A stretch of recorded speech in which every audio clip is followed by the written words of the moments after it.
So this is StationSMARTS. This is the main menu. So every time that you log into StationSMARTS, this is where you're going to be starting. On the right-hand side is our fire station news. This is basically an electronic whiteboard. So any information that you want to make sure they see when they log in, this is where you can post it. And it can come from a lot of different places. Activity tracker entries can post to it. Apparatus maintenance entries. If it's a repair, they could post to it. And then you can actually create entries directly here. So there's a couple of different areas, rostering and things. We give you some integration on that, but this is going to be available for you to be able to post those types of items. And we do have a keep on top feature. So if it's something that you're afraid is going to fall below the view because you got lots of items getting posted, you want to make sure they see it. It stays up here when you click that checkbox, and it also highlights it in yellow, as you can see there. So it's really easy to make sure it grabs their attention and they read it. The next tab that we have in this view is the Activity tab. The Activity tab is just following along with whatever you're doing in the activity tracker. And this view is kind of a way for those that have been out of the station to be able to come back and say, okay, what's been happening? You have a lot of system setting preferences in here that you can set, changing the days that you want to look at, information like that. You can all fill those out, and you can choose the types of entries that you're interested in as well. And this just kind of gives you, like I said, a history of what's been happening. The on-duty personnel view is a quick view into what the duty roster records look like for today. Our duty roster is current time and attendance. It could be for today. It could be just for the shift.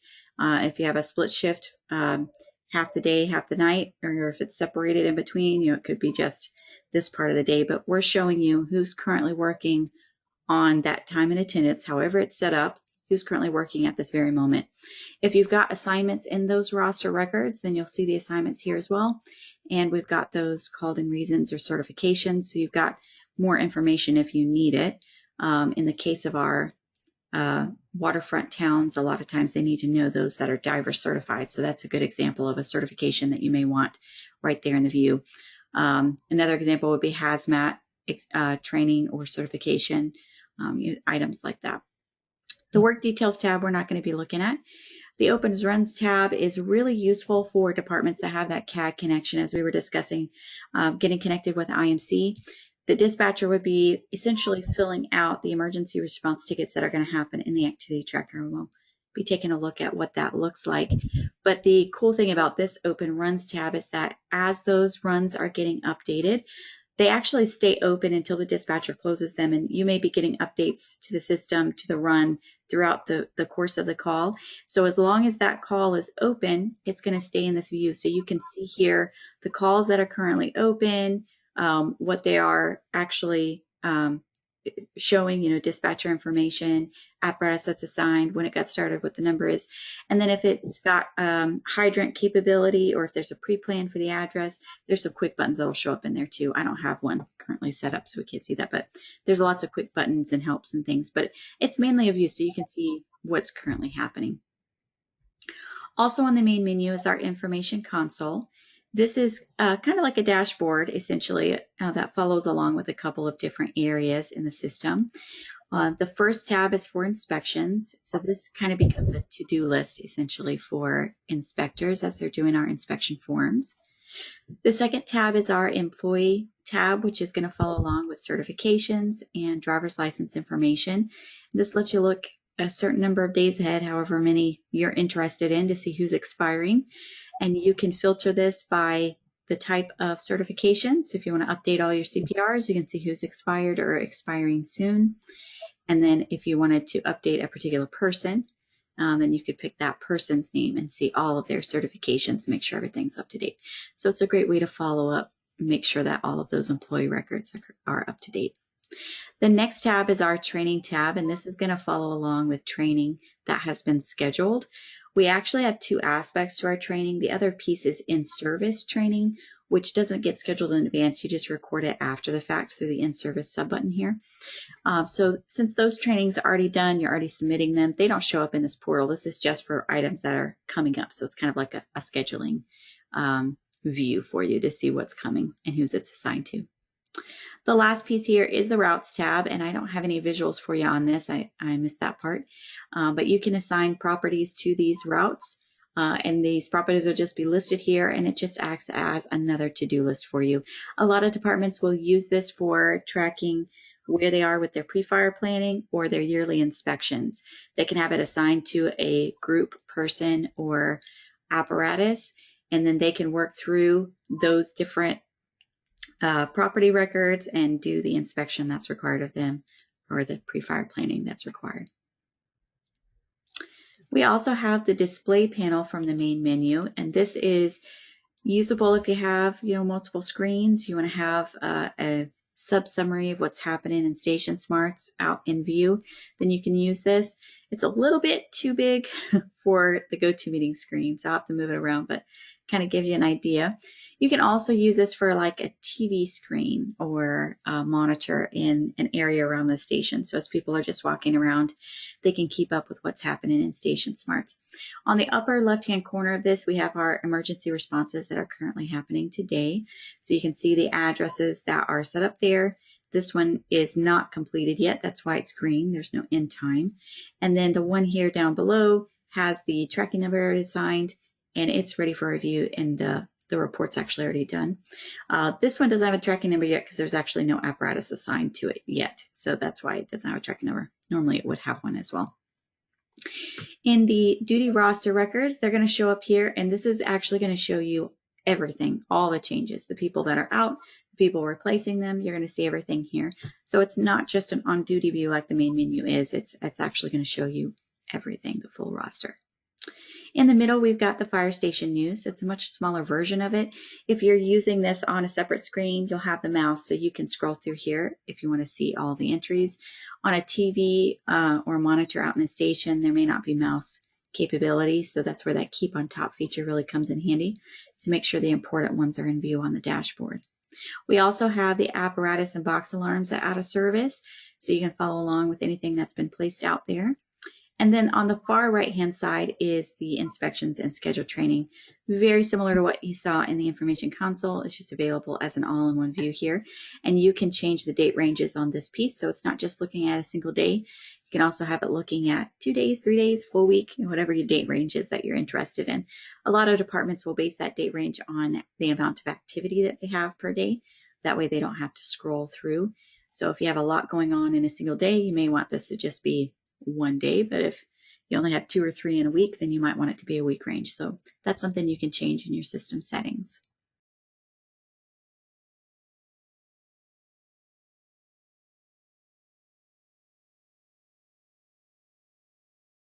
All right, so we're going to go ahead and move into the modules. The activity tracker is where all of those emergency responses are going to happen. Let me do last month so you can see some good data. We're looking at data that's actually from a live department. They let us use their data for demos. So this is actually stuff that they've placed in, and they do have an IMC connection. So this is what that looks like when StationSMARTS grabs it and it fills all this in for you. So they didn't do any of this. This is all that from that connection to IMC. And this is just going to keep updating. So the record gets created on the first one that IMC drops. And as IMC drops updates, they're just going to be sitting there. When it does its 5-minute check, it's going to bring in everything that it sees. It's going to update this individual record. And then once the dispatcher has a close time entered, which is this information right here, then StationSMARTS will close the call. Once the call is closed, then you'll be ready to do your NFIRS reporting, which is done through the NFIRS processing screen.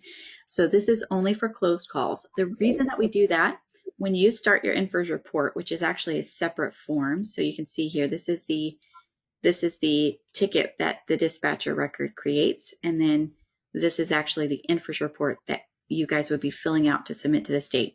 So it's actually 2 different things in StationSMARTS. So what we do is when you create the NFIRS report, we actually copy over as much as we possibly can. So we want the NFIRS, the emergency response over here, to be closed before you open the NFIRS so that all the information can be copied over. If you're in the middle of the incident, you don't have all the times yet, then when you start your NFIRS, you'd have to fill those times in as what, copying what the dispatcher had, and we don't want that to be the case. So NFIRS isn't available till the call is closed, and then you're going to be doing NFIRS reports from this NFIRS processing screen. Now we're going to look at a complete one just for the sake of time. Typically, there's only 5 required fields left by the time all of that copying is done. And it only takes it takes less than a minute to copy everything. So this goes really, really fast. And this is real-time error checking. So as you do things that cause an error, it's going to update there. So for example, let me just take something out here real quick so you can see what that looks like for the error checking. All right, so actions taken is missing. So we can see up here that real-time error checking is telling us that there is one field that's required by FEMA, and it's telling us the section and the name of the section so that we can go take a look at it. And all those required fields are going to show up green so that you have visuals that they're required as well. If you do something that causes an actual error, then that's going to cause immediate feedback within the system as well. So you can see here, that's not allowed because that's before the alarm time. So we're not going to let you do anything that causes a mistake in the error. And you can see that error checking summary now has that new section as well. So all that error time checking is just following along with you as you do things through the system. And it's going to update as you meet all of the requirements. Typically, the first field that you have to fill in is the incident code. For the incident code, we've given you the reference use, and this is actually the full NFIRS documentation, just in row format by code. And we've given you the long description as well as the short description. And we also added a field for you to give your own fire department comment as well. You have to do it through system setup. It can't be modified here, but it is available for viewing and searching in this view. So if somebody has questions, or if you have somebody that chooses the wrong code over and over and over for the same incident, then you can go into that code on the fire department comment and say, stop choosing this code, use this code instead. And then we've got the code search here. So if somebody's not comfortable with NFIRS, they're just getting started, you can search up to 3 words, and it's going to search across all 3 of those fields. So if you have a code, maybe the FEMA descriptions don't really give a really good description of it, or they don't mention that particular incident, you could put that incident in the comment and they'd be able to search on it. So for example, 140 is the code you're supposed to use for mulch fires. That was a NFIRS gram that was sent out a couple of years ago, but none of the documentation here actually says mulch fires. They excluded that from the documentation. So what you could actually do is put in the fire department comment, use this code for mulch fires. And then all they have to do is search for mulch here, and they're going to see the code 140. So that's a good example of how you can use that search. So there's a lot of helpful things in there to help you get the code chosen. Once the code is chosen, the special studies fills out. Now the NFIRS special studies is already a thing. You guys are probably familiar with special studies. The FEMA required study that everyone's having to fill out is already there. That's required until the end of this year. But we have expanded the special studies, so it's actually, you're able to define your own questions as well. So if there's something in particular that you want to know about your runs, you can create a special study question. It's unlimited options in the system setup on what you can do there.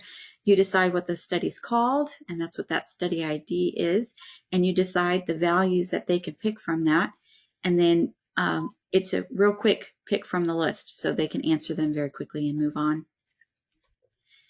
The actions taken is the next typical required field, and as you can see, I had deleted a couple, but we can answer those very easily. This is unlimited, but the first 3 get reported to the state. So if there's one down at the bottom that needs to be reported, you know they want to see it. We do have the number change there, so you can stick them up towards the top. There is a reference use and a code search specifically to the actions taken as well. So if you're not comfortable with what to choose. The resources automatically fills in. Property information, if it's available in the property record, automatically fills in. And we do give you a link out so you can actually open in your web browser a link to your GIS or assessor. If you need further information about the property, then you can get to it quickly from one click there. If the record is connected to one of your property records in StationSMARTS, and we give you links throughout the form, that's going to give you information from that property and give you a direct connection to the property as well. Section I and J will automatically fill in if the property record is filled out, so you can see that it's answered there. So when we create the NFIRS report, it fills in here. So we don't have to worry about answering those questions. You answer it one time in the property and you're done. We also have a direct connection to the contacts as well. So this is actually property contacts. So if you come up with a new contact While you're doing this incident, you can actually add it directly here, and it's going to be available in the property record. It's going to be available in all of the inspections, and it's going to be available on future NFIRS reports. And all you had to do is add it in this one portal. If you wanted to use that contact in the link down below, you just click the pencil and we'll copy all the related fields down to their specific fields in the form. The next session that actually isn't required, but most departments do require their members to do it, is the narrative. We call it the remarks section based on the NFIRS descriptions. We do give you templates that are available for this piece. An example of a template would be something like this.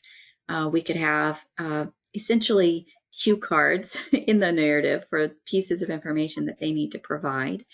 But you could also have something that is the actual wording that they use over and over. So we have a couple of departments that say, every time we go on this particular medical call, my narrative says exactly the same thing. All I'm changing is the apparatus that responded and the hospital we took them to. So you could put that comment in one of these remark narratives. You just insert it, you change the pieces that need to be changed, and your remarks are done. We saved you some typing.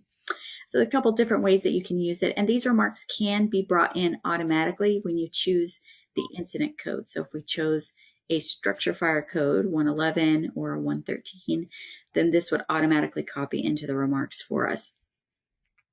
We also have a place for you to bring over the details from the dispatcher record that got created, that emergency response record in the activity tracker. Any narrative that the dispatcher provided is available in that record, and it can be inserted easily from this view.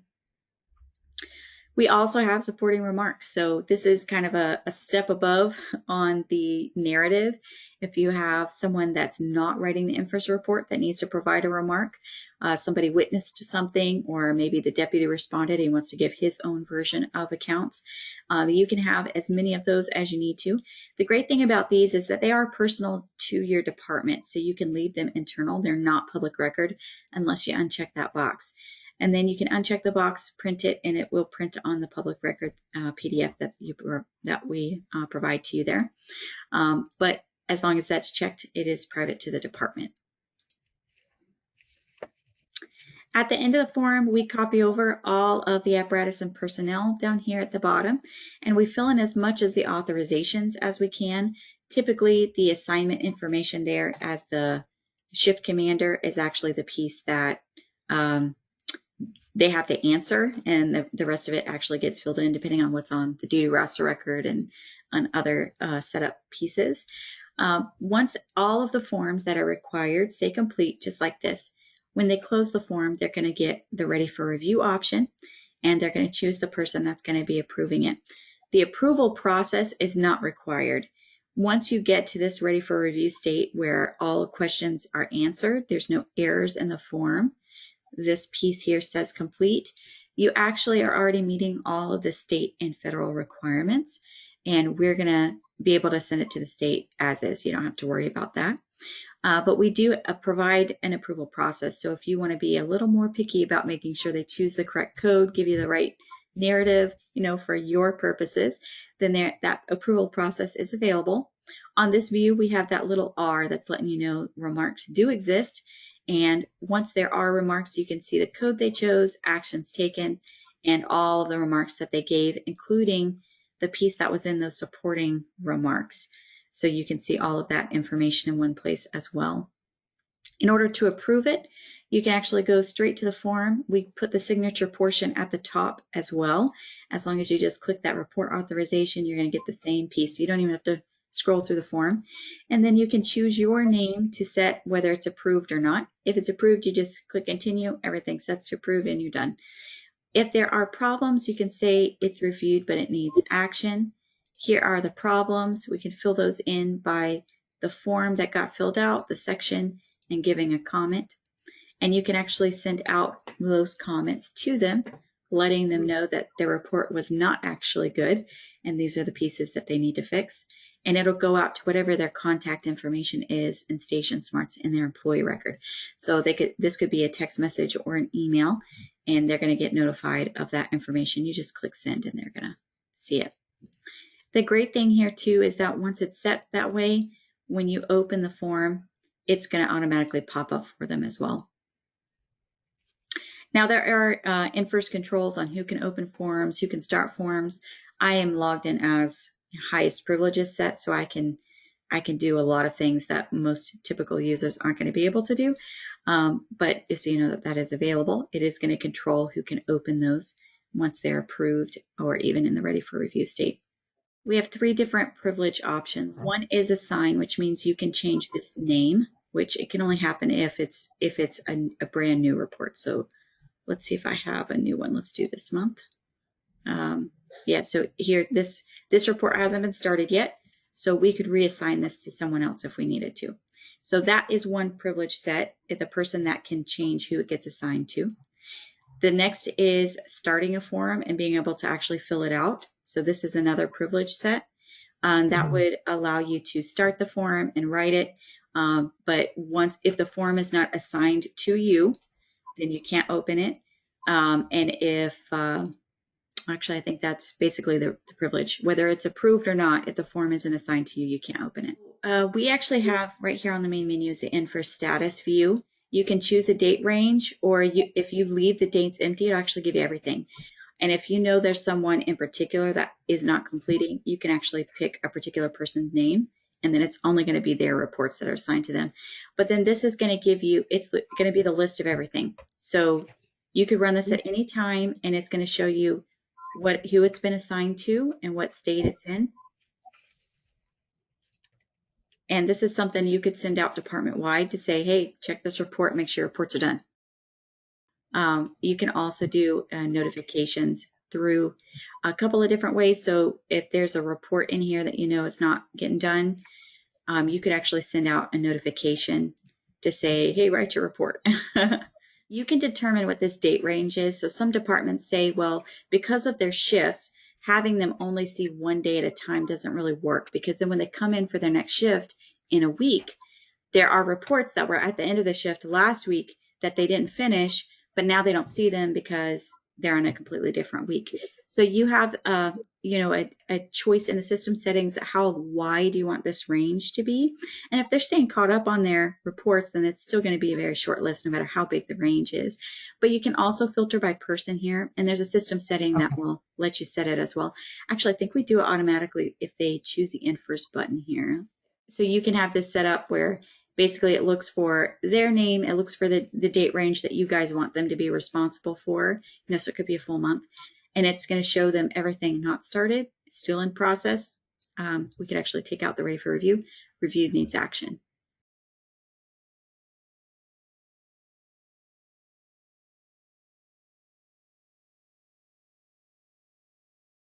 The other pieces that the activity tracker tends to be used for would be duty roster records, which is our time and attendance.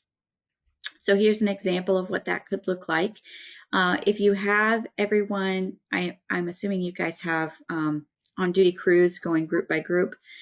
So you can start this roster set up. You're just going to pick the group. So in this case, group 1. The system's going to look at the employee records and see everyone assigned to group 1, and it's going to place them in the duty roster.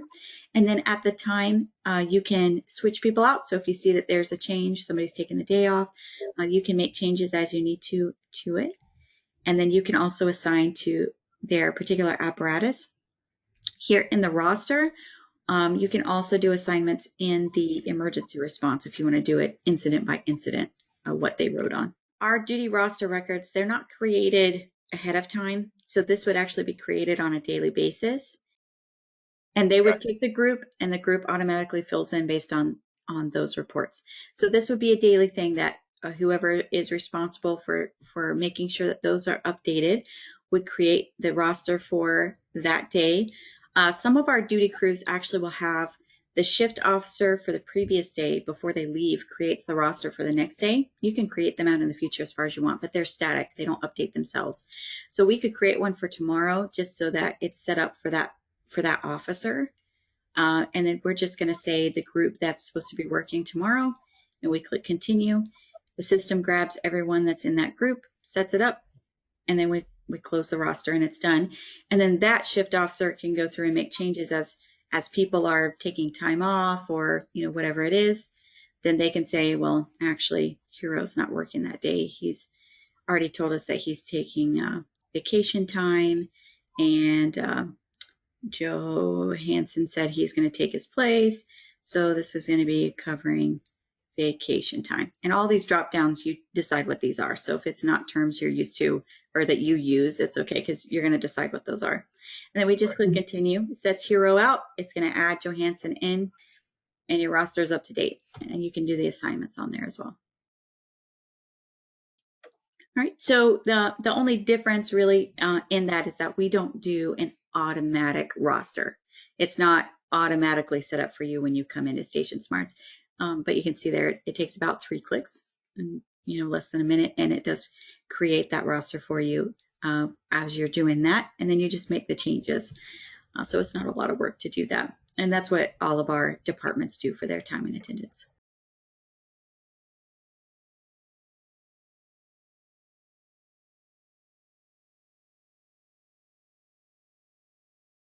Some other items that you can do in here, the activity tracker is actually very flexible. You can really track anything in here. Here's some examples: fire prevention items, maintenance items, administrative items. We usually start the system with a default set of categories and actions, but you have access to the system setup and you can add however many you want in there. The actions are determined by the category you choose, and then you just go from there. So I'm going to actually open one of these fire prevention, but yeah, it's all right. Let's open one of these fire prevention ones. So this just is to kind of give you an idea of what it looks like in the activity tracker. Every activity tracker item has the category and action. If system setup says this category can be attached to a property, then you also get this row with the property address and whatever type of number. If you have a particular type of number you want to provide to it, you can do that. You've got the date start, time end, date end, and duration. There's also a system setting that will let you say that it required money and it was paid, and this is how much. We've got details, inserts that you can insert into those details. So there's lots of little helpful things in there. You can post those details directly to Fire Station News. And then you can assign this to say these people were involved or they're responsible for this. And you can send them a note about that. It automatically pre-fills. Now, it didn't give me contact information because I cleared it out because I've accidentally sent it to people in previous demos. So I wanted to make sure that doesn't happen. But if they have contact information in their employee record, when you choose their name, it will fill in on that email for you.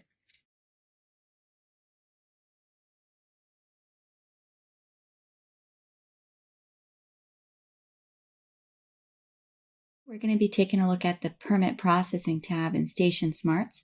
This is managed through the Activity Tracker. You're just going to be creating entries in the Activity Tracker for this, so it's going to be automatically adding them to your logbook for you. But this Permit tab is going to do a lot of automated things for you as well. The permit processing starts with the filter permit. You can choose the type of permit that you want to process here. And this can be unlimited. It's going to get set up in your system settings. So I just have a couple of examples that are possible. We're going to take a look at the burn permit first. The burn permit has a couple of extra things. So here across the top, you have the ability to say whether or not burning is allowed and who is setting that burn permit limit. So if the answer is no, who's saying no, the state or the fire department. And then we also have the burn information from the state as well. We've got a couple of links for you. So that's going to be out to a website, and then this is the different documents, information that you may need for all of that. So if we say that burning is allowed today, then we can create a new permit. If we say that it's not allowed, or if we say that if we haven't answered it yet, then we won't be able to create a new burn permit. And now we can choose the permit address that we want to use. And once you start typing, then you're going to be able to choose the address. If that address has any restrictions, they're going to show up right here in the view. We also have a custom comment that you can decide in the system setup that's going to show for you there as well. And then we're just going to click New Permit. It automatically creates it and opens it up for you. And if you need to provide a copy to them, then it's going to be available there with the permit number, as well as the unique StationSMARTS ID number. So if you wanted to use that as a permit number, you can use that as well. We've got some information there about the permitting. Now that's for a burn permit. We do have the details here, which are able to be added to and filled out. I'm going to go ahead and close that. In this Burn Permitting tab, we can record the property information for anyone that's at that address. We can send out a message just to them. We can also send out a message to everyone listed in this view. It'll automatically collect their information and send out a pre-created Outlook email that we can modify and then send. We also have the ability here to check the last time that we talked to them. So if we talk to them today, we can put in the last time that we did that. And that's going to allow us to also check for communications that we want to send out for today in particular. All right, so and this date range up here can be changed. So if you're just interested in today's entries, then you'll be able to see those there as well. So that's for a burn permit, but we've actually just recently expanded this permit processing tab. So it's going to be able to track a lot more than just burn permitting. So for example, let's say that we're going to create a new tent permit. You can see we've got a couple that have already been created. We can create a new tent permit. It's going to look just like the burn permit side. So I'm just going to do an address. Again, we don't have a custom comment in the setup, so it doesn't show there. If there's property restrictions, they'll show here. Then if we click new, then you can see we've got the information here about the permit. We actually had custom information that was available in the system settings that automatically copied in for this particular permit. And we can fill out this information. So I'm going to say that I'm the owner. Let's say I'm the owner. We can put in other information here along the line as well. And then we just need to close it. It's going to save that information for us. We can put in the date for the permits or the date ranges that it's valid for, times. We also have the ability to mark in the system settings if there is a fee available and if they paid it or not. So you can mark that as well in the system settings. Once everything's filled out correctly, then you can click that print button and that permit's going to be available. Anything in the details tab along with some individual information. Now, if the permit that you're running, so in this instance, that's a tent permit, but if the permit that you're running requires an inspection and you want to track that inspection separately, then you can create this follow-up action. And I'm going to say that this is going to be an inspection. And you can see here we can have a lot of different options in there. We can also do just a regular follow-up. Let's do fire prevention follow-up. We can choose the date that we're going to do that inspection. So maybe we're going to inspect it tomorrow, and let's say at 1300 hours, and then we can create it. Now, the great thing about this, creating these through that connection, they automatically get connected together. So you can see here, this says show the follow-up action. This one says show the original action. It does copy over the information from the permit. If you don't want to see that information, you can just erase it. And then we can also put in our comments. So since this is not going to be on the actual permit itself, I'm just going to delete the information here for the tent itself. So let's say we don't care about this note here. And I'm going to do a new header, inspection comment. The comments, we can say past.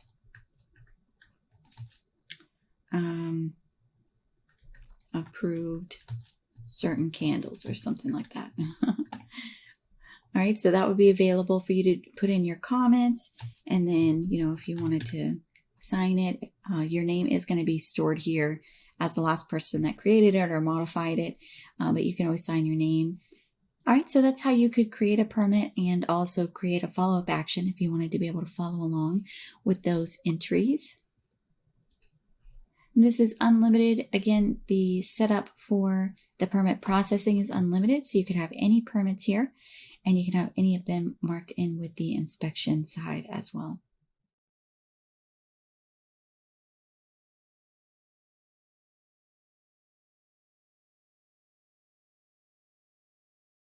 All right, so let's scoot on into one of the other modules.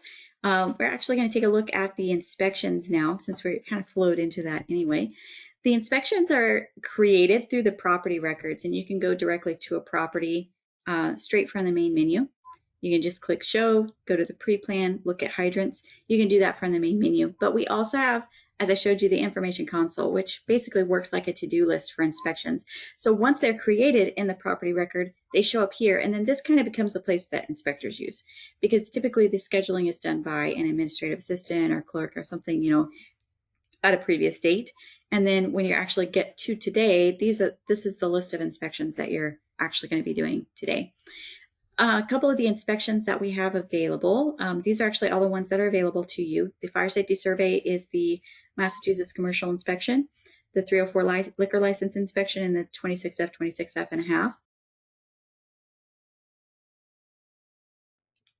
For the 26F and a half, we've got the part 1, which is all the administrative stuff. So down here at the bottom is comments and notes. So this is just for you guys. This is to be printed out on the report you provide. The inspection fee information, and then who's actually doing the inspection, who did you talk to. If you have a iPad that you're going to be using for these inspections, then you can actually click in here with your finger. It'll open up a signature field, and they can sign with their fingers, so their signature could be there as well. This is a requirement for this particular form. That's a system setting, but it doesn't have to be paid in advance if you don't want it to be. And then you choose, fill out who it's supposed to go to. Let me clear that out so we don't actually send it to them. And we've got who we can assign it to. So if you've got a particular inspector that needs to do it, or a group, or a particular station, you can have that assigned to them. We can answer the house number visible from the street. And then the build, all of the part 2 requirements are actually based on this build date. And we've got it on part 2 as well. So here's everything based on the house being permitted in 2010, but let's say that it was actually in, well, let me do it this way, 1988. You can see all those codes just updated based on that new date range. So you can tap with your finger to say, yeah, I checked it, it's good, right? You don't have to, but you can.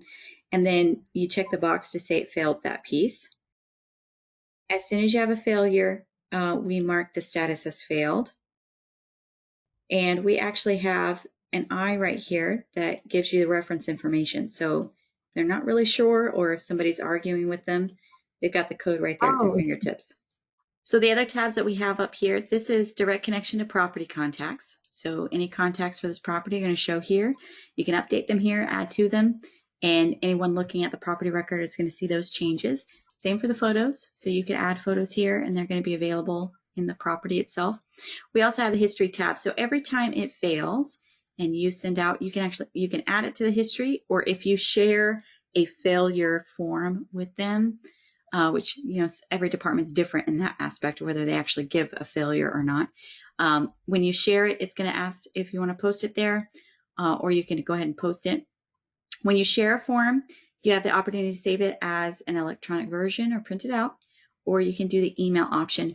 Either way, you get to see it first, so you'll see what it looks like, and then when you go forward, based on the button you chose, it'll give you some more options. So here's the failed items.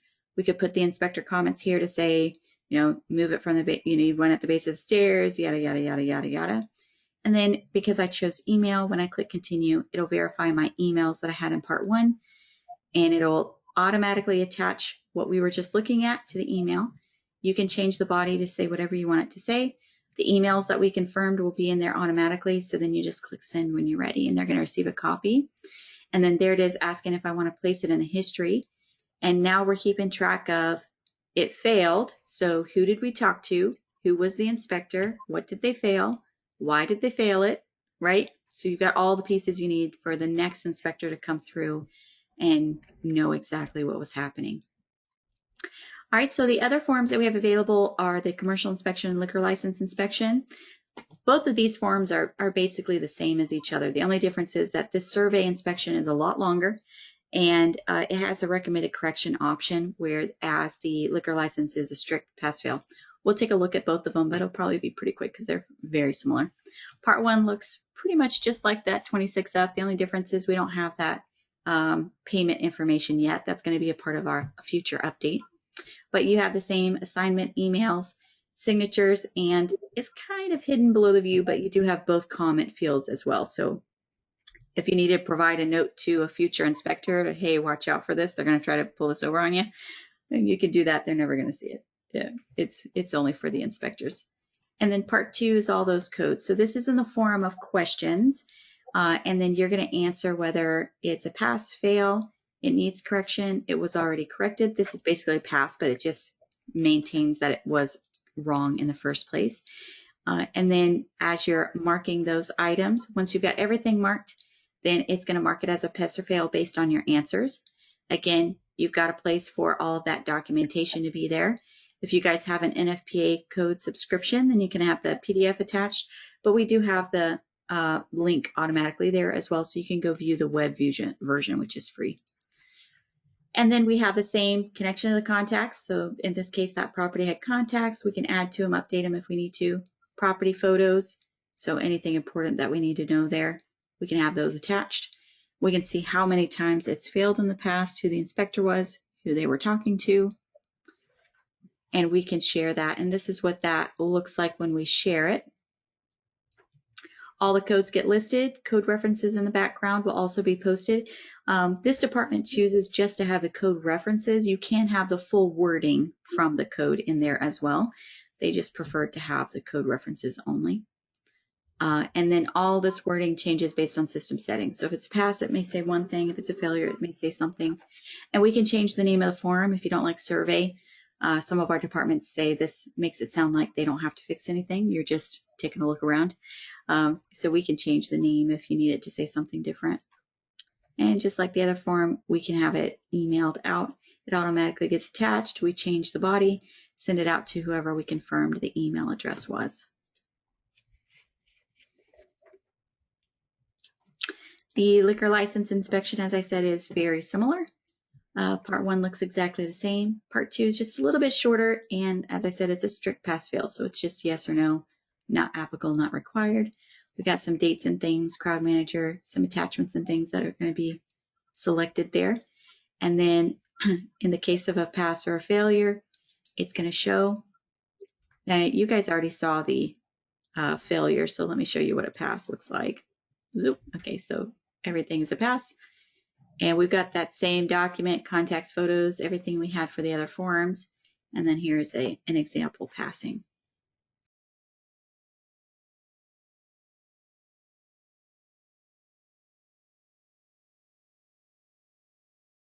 Our pre-fire plan is the last inspection type of form that we have available.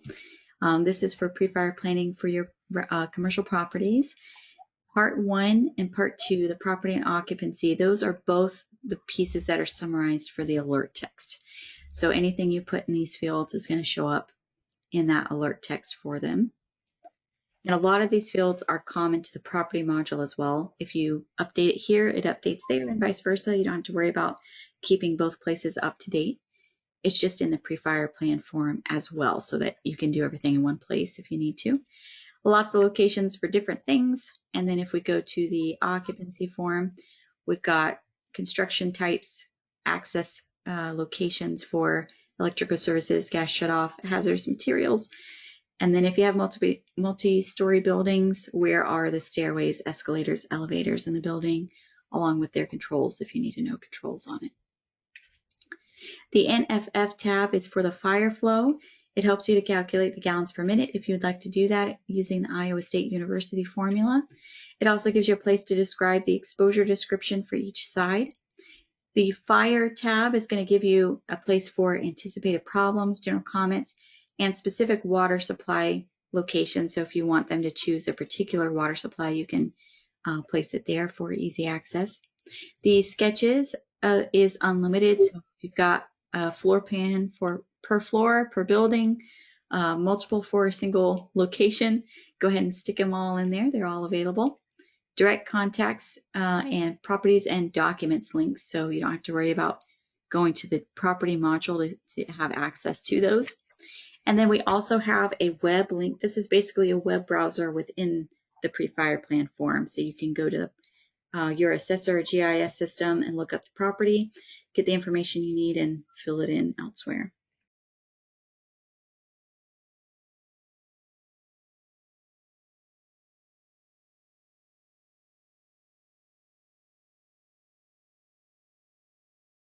All of this is managed through the property module. I'm going to take you to a particular property record so you can see what that looks like. This tab, the Forms tab, is where you would create a inspection form to get started. So if we're scheduling a 26F, we would say new form, smoke detector inspection. We're scheduling it for Friday. Let's go ahead and assign it to me. I'm signed in as our designer. And then we would just close the form and it's scheduled. It's going to be in the information console for them to move forward with it. So that's where we would do those inspection creation. The rest of these tabs are the rest of the property record itself.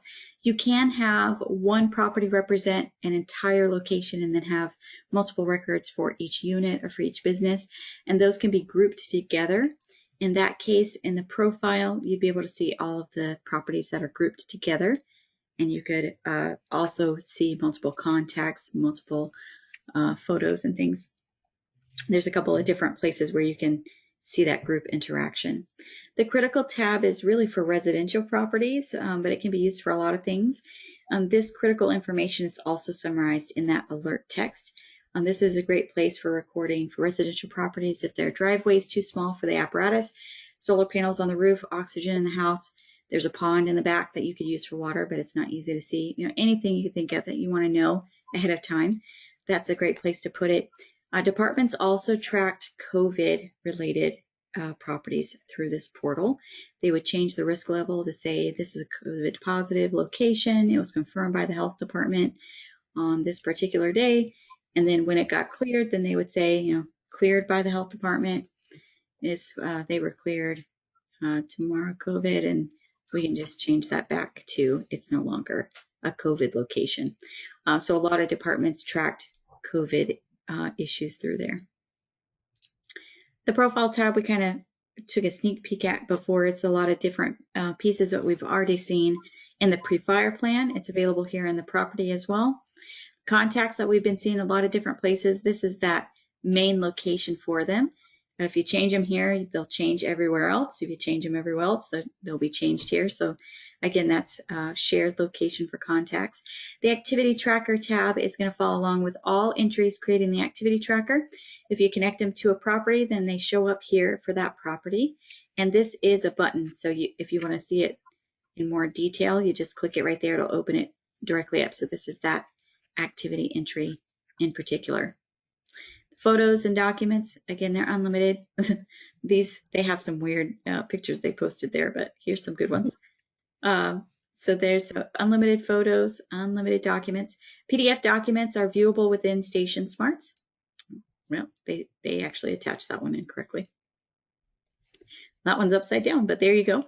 They are viewable within StationSMARTS along with pictures. You can attach other things like spreadsheets or Word documents. They're not viewable here. They're just going to show an icon, but you can save a copy and then change the copy or view the copy. So that would be available to you. I usually recommend if you're doing a Word document, I would save the Word document here and also save a PDF version of it. So you could view it here, but you still have the Word document saved there. So if you need to make a change to it, you can change it and then replace both versions. But this basically just acts like a file, a central file location for anything with this property, whether it's viewable here or not. You can treat it like a file folder. The Hydrants tab is actually going to map all your water sources in the Hydrants module around this property, and it's based on latitude and longitude. So this is the property, and here's all the hydrants in that location. Colors telling us that they're all in service. They're going to have a different color if they're out of service, but we can also click on them to get information about them. And this is Google Maps, so whatever Google lets you do in this view, you'll be able to do. So zoom in, zoom out, satellite view. And in this case, we can even go in person view because they've done that mapping to be able to go in person as well. It looks like there's actually a hydrant hiding behind that right there. So that's the hydrant mapping, and as I mentioned, that's available from the main menu as well. If we type in the address, we can go straight to the hydrants tab to see the hydrant mapping. And this is what you're going to get in the link in the alerts as well. It's just going to be this view directly in a web browser instead of being within StationSMARTS. We already saw the Forms tab. The last tab here is Services and Restrictions. So this is where you could track if their burn permit has been revoked. If they have other issues that have been coming up and you want to give them a warning or, whatever. You can have it posted there. And then there's a services table. In the future, this is actually going to be connected in with a invoicing module, which we're working on building. But for now, this is just a portal to be able to track amount that they needed to pay, whether they paid it or not, if they did pay it, when did it get collected, how much did they pay, all of that, how did they pay it, that kind of information.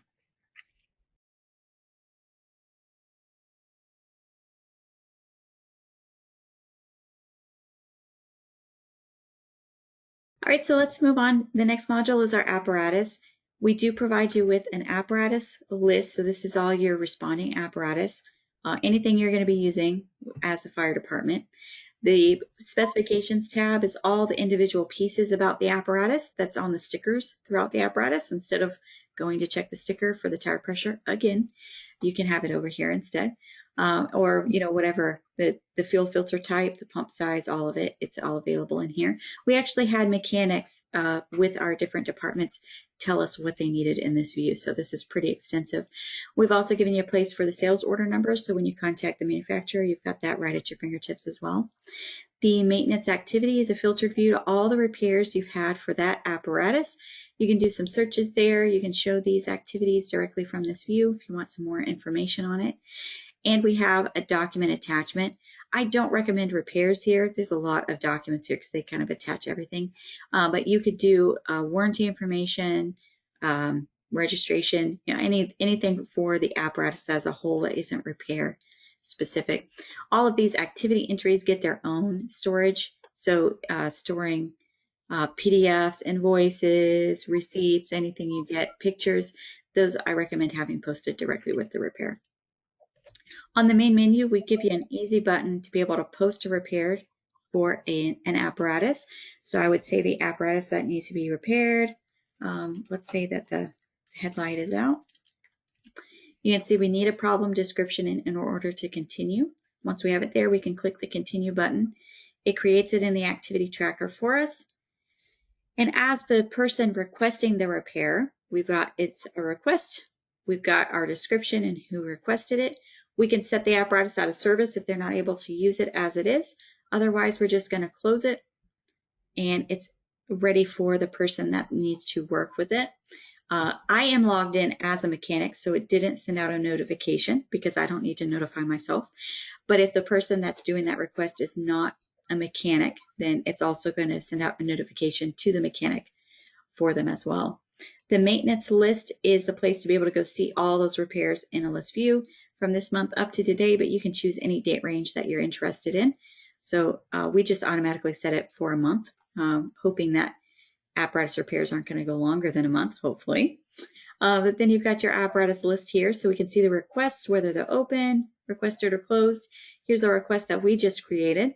The service details part is available for anyone that's set with the mechanic attribute. So whether you're a coordinator that's sending these out to providers or whether you're actually a mechanic that's doing repairs, you get that mechanic attribute and then you could access this service details tab, which is going to let you categorize, subcategorize, set a problem type, run hours for the engine and aerial. We've got the service parts, so you could go down to a particular part if you need to. We can also set who the provider is that's taking care of it, the dates that they've had it, what they're quoting you for the cost, and then warranty work as well, and when it expires. Again, you've got that documents attachment, and we've got service mechanic notes that are available here as well. So you can keep recording whatever you need to. The action up here is going to be what changes to say what status the work is at right now. So once it's actually out to a provider, the mechanic's working on it, we could set it to open. Once everything's good, it's back in service, etc., we could set it to closed. And I'm actually going to say it was out of service for 2 hours while we did the repairs. And then we're going to close that form. The activity tracker allows you to print out a detailed report on these.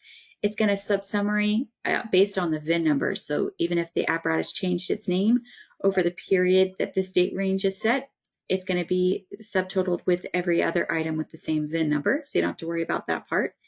And then hours out of service and the time spent is in this report. And we summarize it at the very end of that. so you can see how many hours out. You can actually look per apparatus as well. So if you wanted to see for everything for engine 2 in this period, then you could see how many hours it's been out of service for that period of time, how much money it's costing you. Great way to plug for a new apparatus.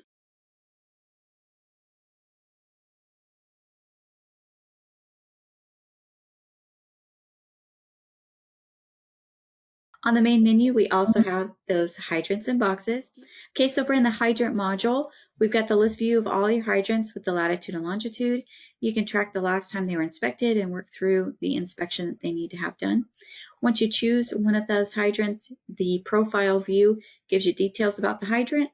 You can track that inspection, what happened to it, and also send out a notification to the person that's supposed to be doing those updates.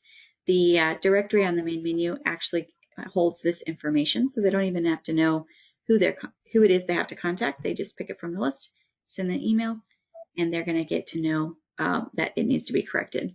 We also have the history tracking, so if there's something else historical about the hydrant that you want to record, you're able to do it there.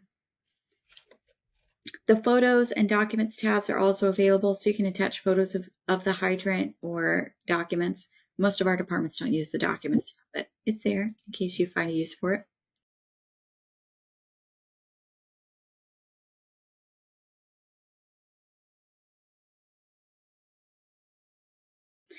The boxes module looks pretty similar. We've got some overlap here on the type of box that it is: master box, radio box, EMS box, or street box. When we look at the actual entry, we've got details of the box. The directory, again, is going to house all the alarm companies, and you can grab them from that list that gets pre-created once they're in the directory. You can track any box contacts, so billing, management companies. If it's connected to a property, you'll get a connection to the property contacts. The zones are also able to be available here, so whatever the zones are, you can describe those. If you're in the process of putting in a new box or taking a box out, you can track where you are in that process here. And then there's a history for every time you have maintenance done or you do some type of inspection and you want to test the radio frequency result or whatever, you can have all of those recorded there.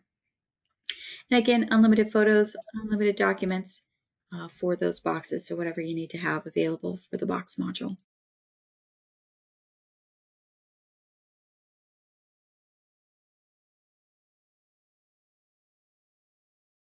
All right, and the employee module is where you're going to track employee information, and this is also where you're going to control what they can do in the system. So this is actually the local admin view. If you log in as a local admin, which is the highest possible privilege set, then you're going to be able to see everyone and make changes to anything. If you are not a local admin, then your view is just going to be for your own employee record. So it'll look something like this. Mm-hmm. When you go to that record, the profile view is where you're going to be able to affect what they do in the system. So this is the forms that they're able to sign for those inspection forms that we reviewed.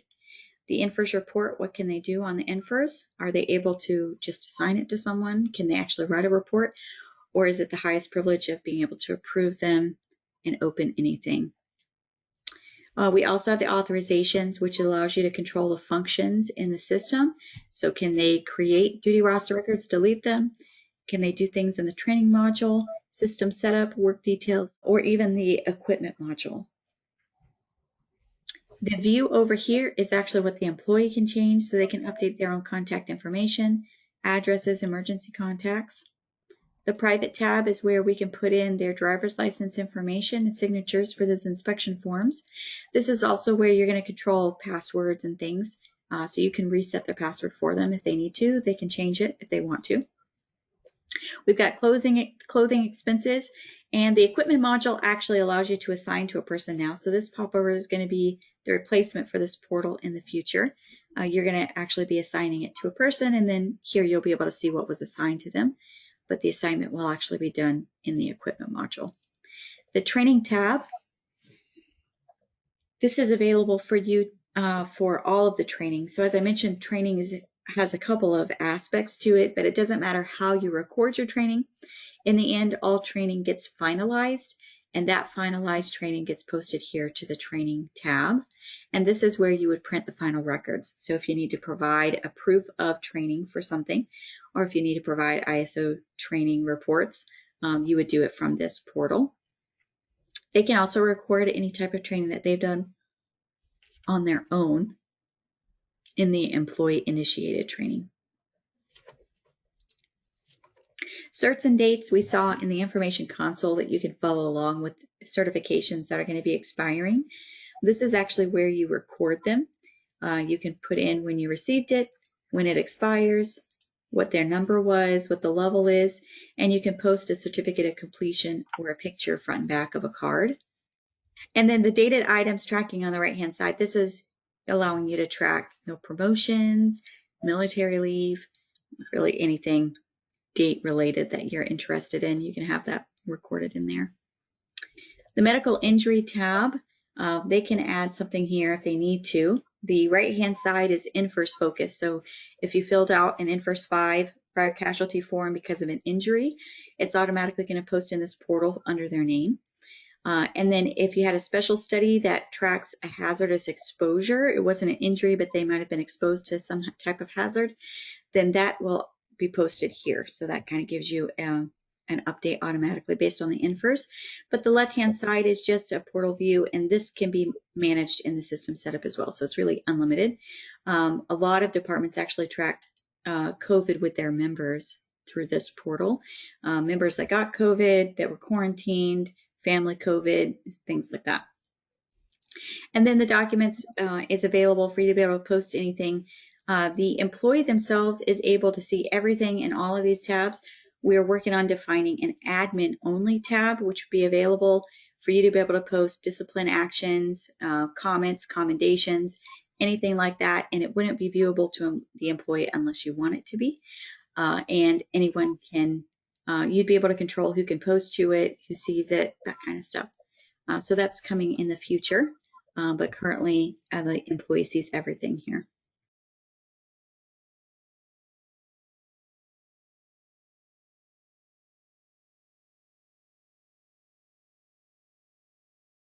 On the main menu, our training module, as I mentioned, is in two aspects: the scheduled training or in-service training. Scheduled training is managed through the training module itself. We have lots of templates that you can use.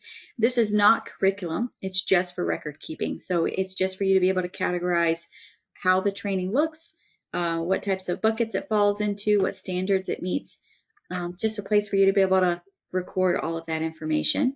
And then you can schedule it here. So if we needed to schedule this class, maybe for next week, it's going to be an hour long, or you could put a start time and time.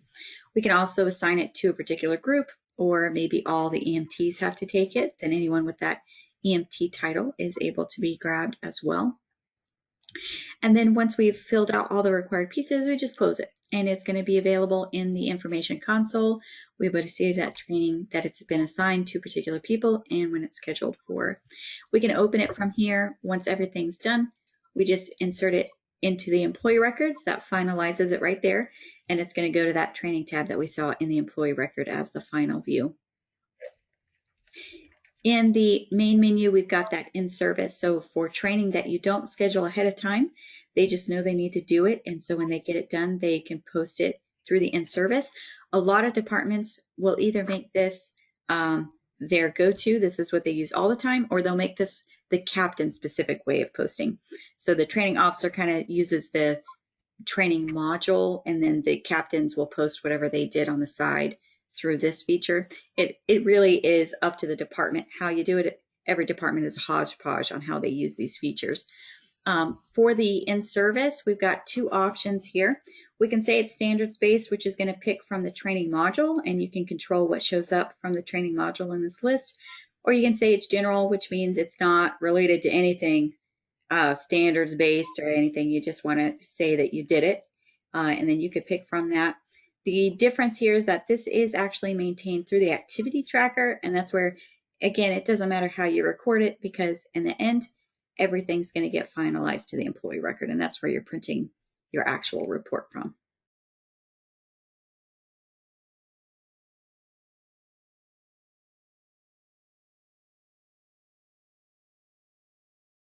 I do want to show you our data analysis on NFIRS. We give you some canned reports here, but we also do yearly analysis of your runs. We have a person that actually looks through all of the data and builds these by hand for you.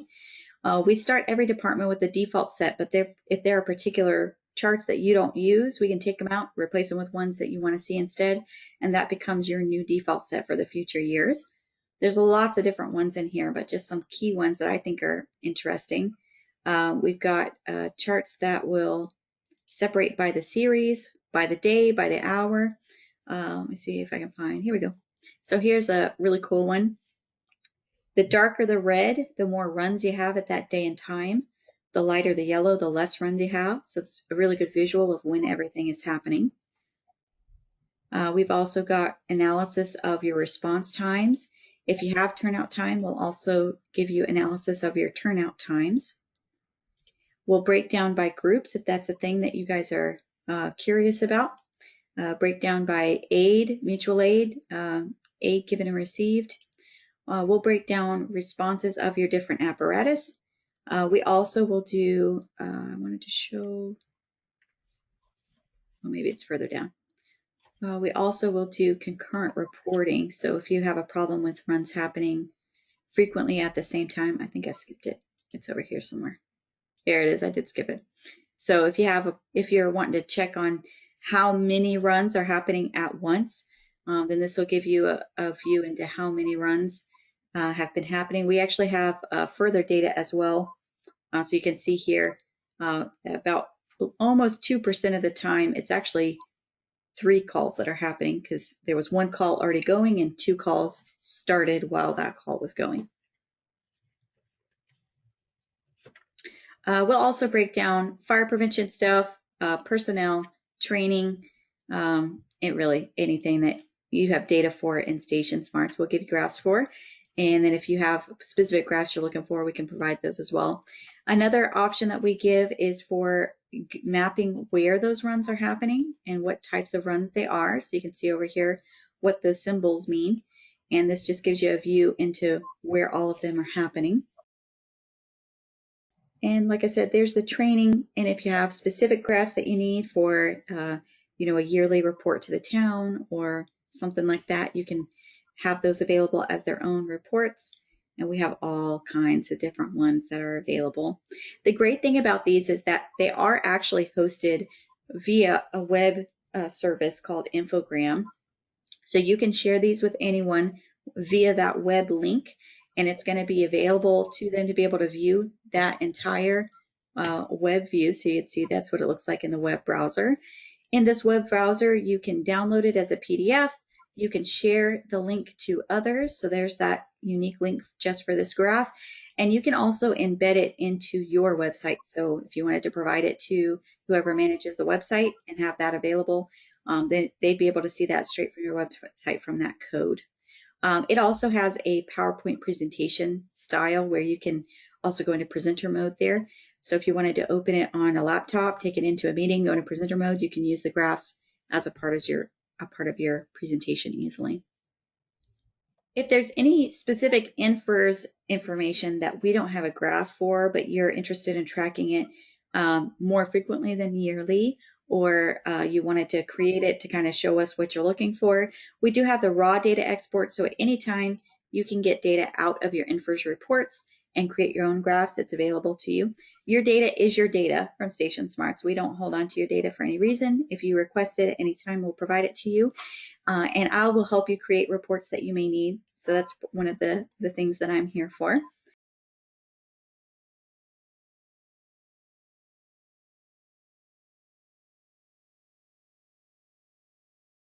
This is a brand new module, so we're still working on adding features to it, but it is usable as is, and a lot of our departments are using it. You create the categories here, so it's unlimited again, but we've got lots of examples here to give you an idea of what you can track. This is the category, and this is how many of them there are. And then we can pick a specific one directly from the list, and this is what a profile view looks like for each individual item. So based on the category, you may get specific fields. So in this case, it's an air bottle, so we can choose the PSI and duration. Everything can be assigned to an apparatus, person, or location, and we can even go a little bit more clear about where it is exactly. The status is available, whether it's out of service, out for repair, and we can track the last time it was tested, the next time it needs to be tested. We have some views to help you keep up with that.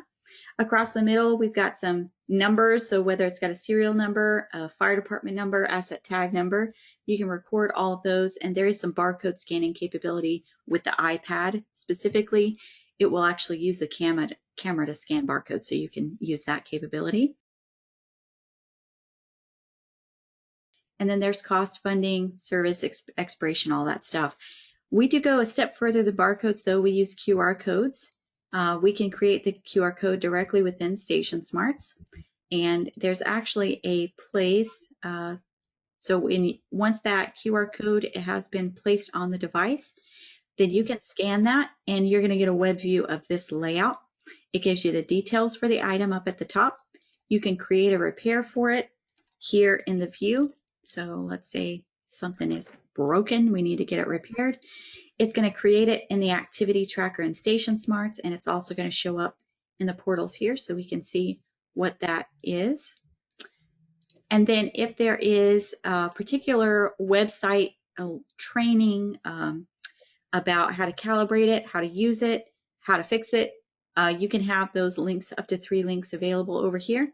And they're going to be available in the section down below as well. So someone could scan a QR code, tap the training, watch the video, and know how to do it. So that's available through that piece. This particular section, this web portal, this is available on any device that can scan a QR code.